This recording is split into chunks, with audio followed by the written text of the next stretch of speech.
To understand how the global economy breathes, look between the Arabian Peninsula and Iran. This gap, connecting the Persian Gulf to the open ocean, is only 39 kilometers wide at its narrowest point. It is the Strait of Hormuz. This animated diagram shows the volume of energy moving through that gap. Every day, roughly 21 million barrels of oil, about 20% of the world's supply, and a quarter of all traded liquefied natural gas pass through this single corridor. Moving that liquid requires vessels so large they are classified as ultra-large crude carriers. These tankers carry up to 2 million barrels of oil at a time, making them massive, lumbering targets in the water. Without these daily deliveries, global energy prices soar, and industrial hubs face immediate shortages. The global economy is physically anchored to this 21-mile-wide passage. In February 2026, the corridor effectively closed. Following a severe escalation in regional conflict, Iran restricted access to the strait. Within days, daily shipping traffic dropped by 95%. The drop in supply triggered global consequences. Asian governments mandated that employees work from home to conserve fuel. In Europe, countries implemented fuel rationing to keep their economies functional. This happened despite the presence of the United States Navy. A single U.S. carrier strike group possesses enough conventional firepower to level a small country. Even with this concentration of military power, commercial tankers remained idle. The world's most capable naval force found itself unable to clear the channel for commercial traffic. Conventional warships find themselves mismatched against the unique physical constraints of this channel. This map highlights the physical constraints of the strait. While the water is 21 miles wide, most of it is too shallow for an ultra-large crude carrier.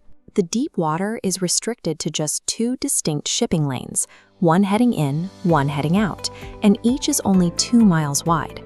To avoid running aground, massive commercial ships follow single file down these exact paths. They move at roughly 20 to 30 kilometers per hour, tracing a predictable route right along the Iranian coastline. In open ocean combat, a U.S. warship has hours to detect and track an incoming threat.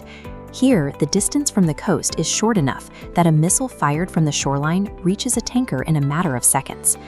The natural terrain acts as a tactical asset, funneling slow, undefended targets into a confined space where a defending navy has virtually no time to react.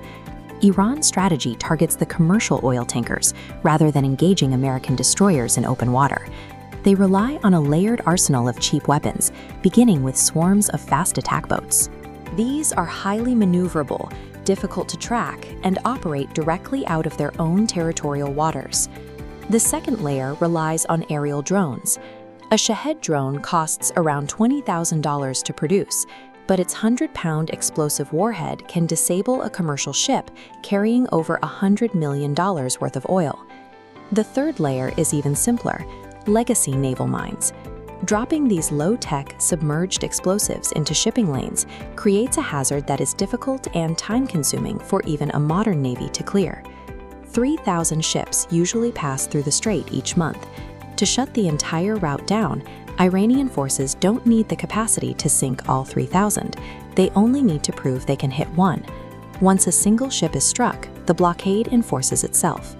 It is a cost-effective guideline of asymmetrical, unpredictable threats. This line graph shows the mechanism that stops global trade.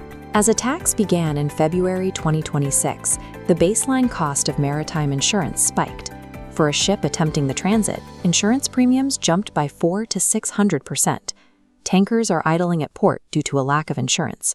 Shipping companies face millions in liability that no underwriter will cover for a transit through an active war zone. This limits the effectiveness of a military response. The U.S. Navy can launch weeks of airstrikes against coastal radar sites and drone facilities, but suppressing enemy fire does not guarantee safe commercial transit.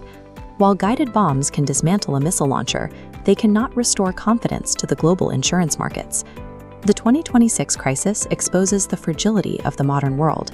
We have built optimized, just-in-time supply chains that require energy to flow flawlessly across the globe every day.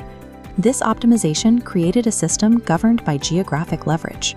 A nation doesn't need to match the defense budget of a global superpower to exert massive influence on the world stage.